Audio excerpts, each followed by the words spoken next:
ดีเลยเอาใบชิงโชคเนาะมาป้อนเลยเนาะซื้อมาดีเนาะ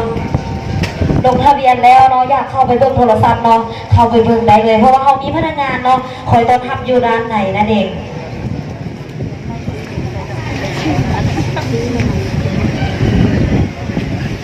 เขาไปเลือกซื้อใหม่ได้เลยเนาะทางสำหรับท่านใดที่ว่าอยากได้โทรศัพท์มือนี้เนาะพวกเราเนาะมือนี้ขายปกติเลยซื้อแล้วเนาะเอาไปชิงโซ่มาป้อนเลยเนาะเพื่อรุ่นทับเนาะรางวัลใหญ่นำเขาเลย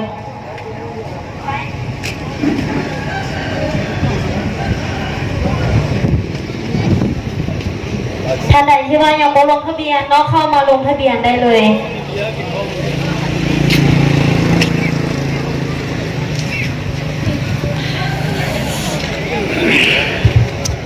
ลงทะเบียนแล้วเนาะอย่างโดท่าเนาะรุ่นฮับส้มเนาะพวกเขานั่นเองเนาะ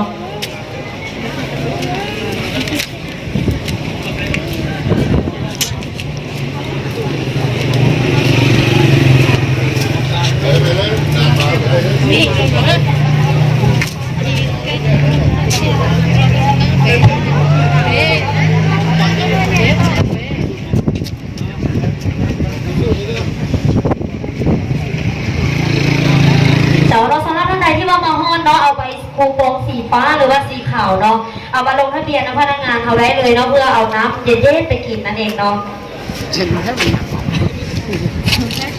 พวกเขาจะมีของแถมเล็กๆน้อยๆเนาะติดไม้ติดมือไปนำติดได้ปะ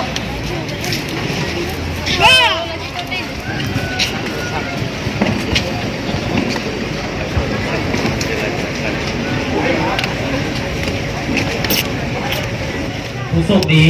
จ้าผู้โชคดีผู้ที่หนึ่งเนาะคือเท้าคำประสงค์อยู่บ้านลีนั่นเองเนาะเบอร์โทร02055473068นั่นเองเนาะเชิญขึ้นมาเวทีเลยวันที่สองออกมาแล้วจ้าแล้ววันที่สองชื่อบัวย่าเนาะอยู่บ้านโพนสว่างนั่นเองเบอร์โทร02096250597นั่นเองเนาะเชิญชื่อผู้ใดเนาะขอเชิญขึ้นเวทีเลยมาบขึ้นมาอีกทีนึงมามาแล้วเนาะซื้อเท้าตู้ล่อนะเจ้าเราขอโทษเนาะเท้าตู้ล่ออยู่บ้านยวนเนาะเบอร์โทร03048019294นั่นเองมาวันน้องขอเชิญขึ้นเวทีเลยเนาะชื่อผู้ไรเนาะซื้อเท้าตู้ล่อนั่นเองอยู่บ้านยวนเนาะอยู่บ้านยวนเนาะเบอร์โทร03048019294ตู้ล่อเราอยู่บ้านยวนเบอร์โทร03048019294นั่นเองมาพันมาแล้วขึ้นไปหาเสื้อผ้าในบ้านจบไปต่อไปเนาะ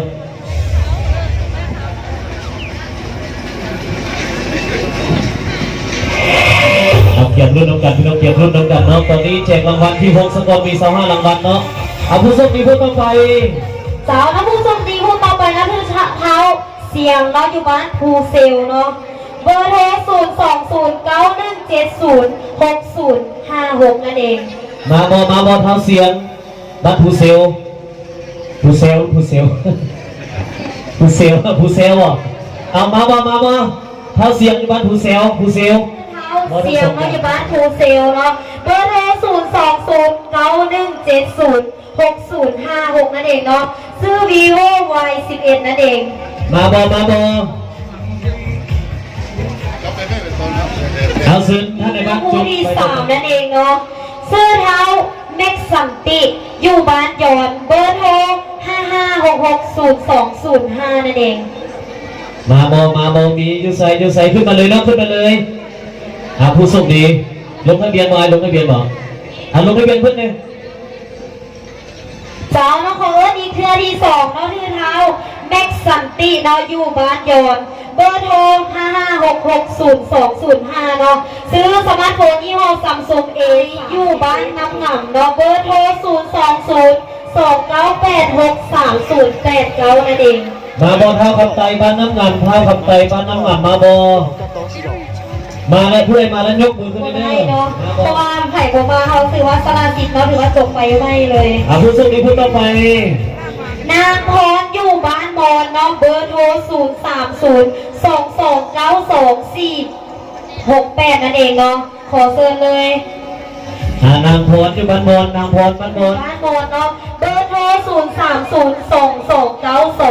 468นั่นเองที่4เนาะชื่อนางฮันเนาะขออนุญาตเนาะเป็นคนเวียดนั่นเองเนาะอยู่บ้านโพนสวรรค์เบอร์โทร020913482สมเพงบ้านหาด3คนเนาะเบอร์โทร030946753เพลงบ้านหาด3คนนั่นเองเนาะเบอร์โทร0309467สมเพลงบ้านหาด3คนเบอร์โทร030946753นั่นเอง